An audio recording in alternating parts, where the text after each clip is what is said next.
Hola a todos, mi nombre es Oxana Serra, soy licenciada en Pedagogía Infantil y actual maestrante en Educación de la Corporación Universitaria Minuto de Dios. En este video se analiza el texto Frankenstein Educador de Philippe Merieux. El texto consta de 24 páginas, pero su lectura se hace amena y rápida debido a las figuras literarias utilizadas por el autor. Es un escrito con el que hubiera querido estar en contacto en los primeros semestres de la carrera de licenciatura, ya que rompe con algunos dogmas aprendidos durante la misma con respecto a modelos pedagógicos y demás. Es un excelente referente que permite repensar todo lo que se sabe sobre pedagogía. El texto, en primer lugar, analiza el currículo estático y lo compara con el monstruo creado por Frankenstein. Las partes con las que se crea el monstruo, que le son ajenas, son las disciplinas o materias que se imponen sin tener un verdadero significado para el estudiante. En este sentido, el estudiante sería como el monstruo, una creación a imagen y semejanza del docente sin vida propia. Esto va en contra de la función real del proceso de enseñanza y aprendizaje, la cual, según el propio autor, se define como la construcción del espacio de seguridad como marco posible para los aprendizajes y el trabajo sobre los sentidos como un poner a disposición de los que aprenden una energía capaz de movilizarlos hacia saberes. Son las dos responsabilidades esenciales del pedagogo. El escrito continúa ofreciendo 7 exigencias para una verdadera revolución copernicana de la educación, entendida como el acto pedagógico que tendría un impacto real en la sociedad. Estas pautas se soportan en los ya conocidos postulados de autores como Rousseau, Pestalozzi, Freinet, Makarenko y Montessori, entre otros, pero con una mirada crítica con base en los descubrimientos de las neurociencias. A continuación haré un breve recuento de dichas exigencias. Número 1. El estudiante es un ser en sí mismo y tiene unas características e intereses propios. Vive en un contexto diferente y cambiante. Por lo tanto, no podemos pretender que sea una copia fiel del docente ni que sea igual a sus compañeros. Reconocer que el estudiante es diferente y respetar esta diferencia. Número 2. Al ser diferente, lo más natural es que se resista a ser modelado. Excluirlo por resistirse solo puede derivar en la falta de educación de ese ser, con todo lo que eso trae consigo socialmente hablando. Número 3. Lo que se aprende debe surgir a partir de los intereses del estudiante. Las materias y programas preconcebidos no tienen valor real, a menos que el aprendiz necesite tener esa información para resolver algún tipo de problema al que se enfrenta. Número 4.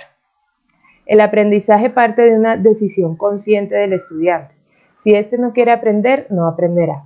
Esto implica un estado de inhabilidad del docente que se debe aprender a aceptar. Número 5. La labor del docente es propiciar el deseo de aprender, motivar y lograr que el estudiante decida que está dispuesto a adquirir los conocimientos. Número 6. Propender por la autonomía del estudiante, de forma escalonada y de acuerdo a las propias capacidades. Se debe proveer un andamiaje de recursos que posibiliten la independencia, una vez que se hayan removido poco a poco estas ayudas. Número 7. Por último, entender que la pedagogía es un campo subjetivo, que depende de múltiples variables y, por lo tanto, generalizar en cuanto a procesos y postulados es abordarla en un sentido muy superficial. Así como se debe tratar cada contexto en específico según sus características, también se hace necesario aproximarse a cada estudiante de forma diferenciada, potenciando sus capacidades y trabajando en fortalecer sus debilidades. A continuación responderé 3 preguntas potenciadoras a propósito de esta lectura. La primera pregunta es: ¿qué aspectos replantea de los supuestos teóricos que conocía sobre la educación y la pedagogía?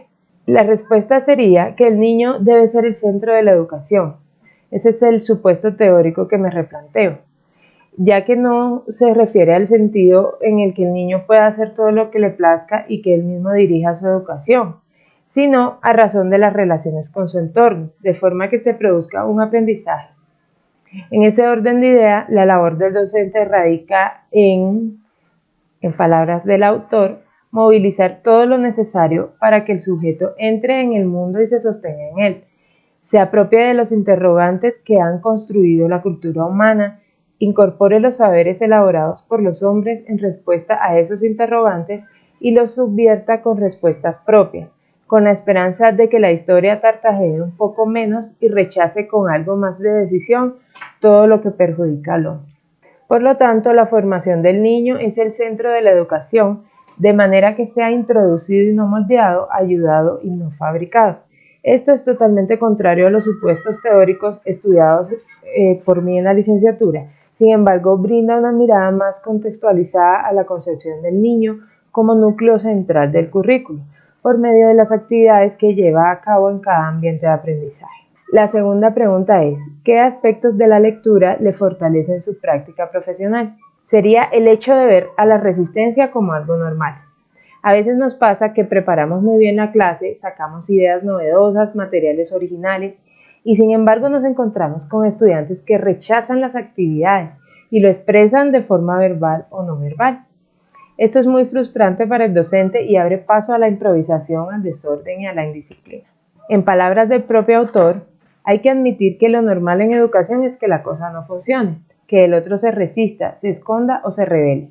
Lo normal es que la persona que se construye frente a nosotros no se deje llevar o incluso se nos oponga, a veces, simplemente para recordarnos que no es un objeto en construcción, sino un sujeto que se construye.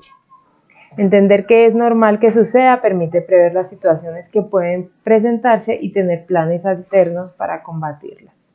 La tercera pregunta es, ¿qué tensiones o dilemas le plantea el texto en su vida personal y profesional? La lectura plantea claramente que la formación debería ser diferenciada. Entiéndase como la capacidad de dirigir acciones de forma personalizada a cada estudiante, de acuerdo a sus capacidades. En este sentido, el mayor dilema es cómo llevarlo a cabo en un sistema educativo que se caracteriza por el hacinamiento en las aulas de clase. ¿Cómo se trabaja de forma diferenciada con 40 estudiantes en una hora de clase?